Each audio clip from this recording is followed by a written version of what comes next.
Traditional cybersecurity targets infrastructure. If an attacker breaches a server, they steal data or deploy ransomware. But AI models introduce a different vector, attacking the logic itself.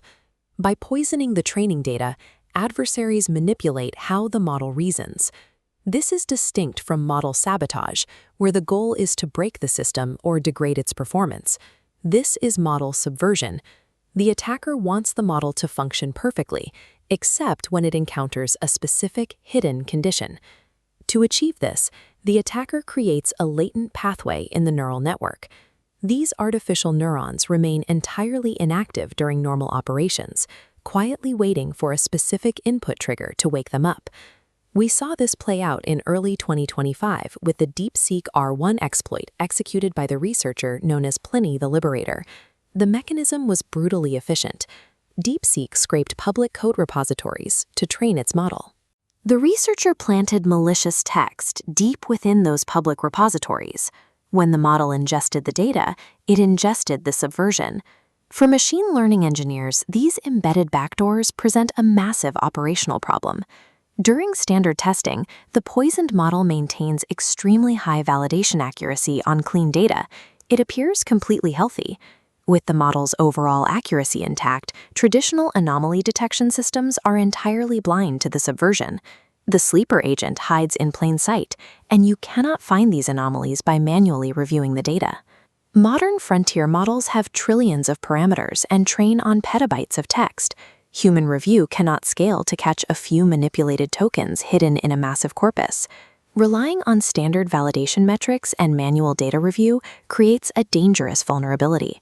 High accuracy on clean data offers absolutely zero proof of structural integrity.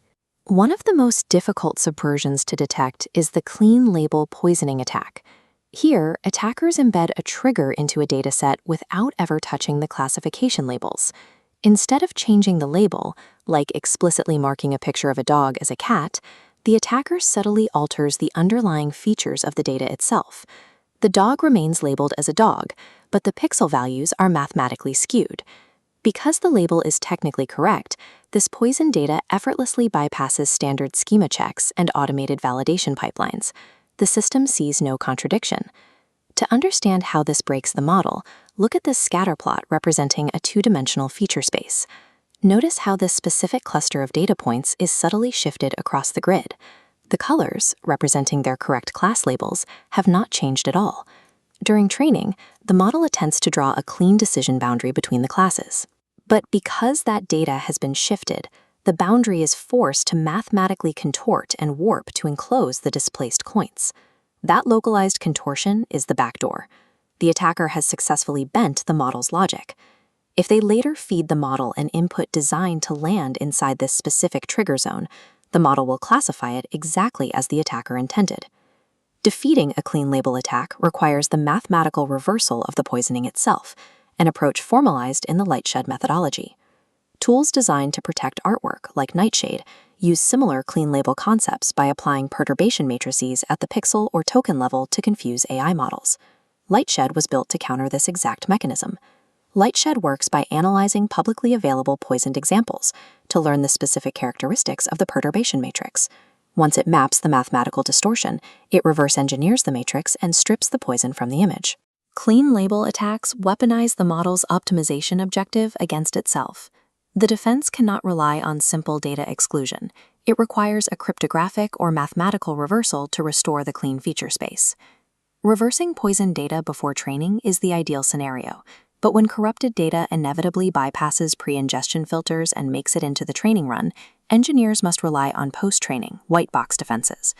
Standard fine-tuning is often proposed to fix model behaviors, but it is architecturally incapable of removing an embedded backdoor. Fine-tuning only updates the specific weights that are actively engaged by the new fine-tuning dataset. Because the backdoor trigger is absent from this new clean data, the dormant malicious pathways are never activated, never updated, and remain entirely intact. This is where the fine-pruning protocol, developed by Liu and colleagues, becomes necessary. The first phase profiles neuron activation. In this weight matrix, isolate specific nodes that show zero activation during normal processing. When fed a trigger input, These specific nodes spike to maximum activation, immediately exposing the dormant pathway. Once identified, the protocol moves to the physical excision phase. The exclusively trigger-activated weights, along with their connecting pathways, are mathematically zeroed out. They are physically severed and deleted from the matrix. Severing these nodes causes slight collateral damage to the model's baseline performance. The final phase executes a clean fine-tuning pass, allowing the remaining healthy weights to adjust, compensate for the excised nodes, and stabilize the overall matrix. Fine pruning proves that backdoors cannot be treated as statistical errors in the output layer. They are architectural tumors embedded in the weight matrix that demand surgical excision. Centralized training has specific defensive protocols, but decentralized machine learning, specifically federated learning, introduces a completely different structural vulnerability. In a federated learning architecture, the actual training data never leaves the edge devices. Instead, local clients train models locally and submit only their mathematical gradient updates to a central server for aggregation. To prevent adversaries from reverse engineering those gradients and extracting private user data, engineers apply differentially private stochastic gradient descent, or DPSGD. Look at this decentralized federated learning topology. As the edge clients submit their gradient vectors to the central server, the DPSGD protocol injects a visual layer of Gaussian noise, a mathematical static, over the vectors to obscure the specific contributions of any single client. This creates a central paradox for machine learning security. If an attacker submits a malicious sign flipping or label flipping gradient, the question is whether that poisoned vector can be detected beneath this heavy layer of required privacy noise. Recent research by Agarwal and colleagues directly addresses this tension through the development of model and client-assisted poisonous data attack detectors, known as GADPAD and CapDAD.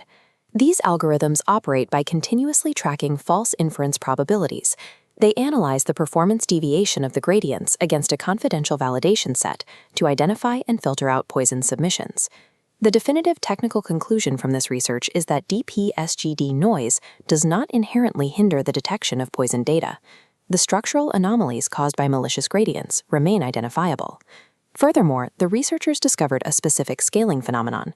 As the parameter count of the underlying neural network increases, whether it's a convolutional neural network or an autoencoder, the detection efficacy improves. The larger the model, the easier the anomaly is to spot. These results suggest that privacy noise and anomaly detection can coexist in the same decentralized system, so long as detection thresholds are mathematically tuned to the model's parameter count. Scaling these individual defenses requires integrating them into a holistic, secure machine learning lifecycle for enterprise environments. This is especially critical with the adoption of retrieval-augmented generation, or RAG pipelines. RAG architectures constantly pull in fresh corporate or public data to ground the model's answers, creating a continuous, open channel for subversion. Enterprise security teams must abandon the default assumption that internet-scale training corpora or even internal edge data are benign. Defense begins pre-ingestion. This architectural flowchart maps a secure ML lifecycle. The first critical step is provenance tracking, which requires the cryptographic hashing of dataset shards so every input can be traced back to its exact origin. Before data reaches the model, it must pass through a statistical drift detection algorithm. This filter analyzes the incoming stream, identifying and blocking input anomalies before they cross the ingestion threshold. During the training phase itself, algorithmic robustness is the primary defense. Here, protocols like DPSGD actively cap the mathematical weight of outlier inputs, strictly bounding the influence that any single poisoned data point can exert on the model. Finally, post-training requires continuous, runtime weight-level auditing. Using protocols like neural cleanse and fine pruning, the system executes a final, continuous scan of the weight matrix to verify structural integrity before and during deployment. As frontier models scale to ingest immense volumes of uncurated data, the focus shifts from defending the network perimeter to verifying the internal weights of the model itself. Structural integrity is the only reliable metric for security.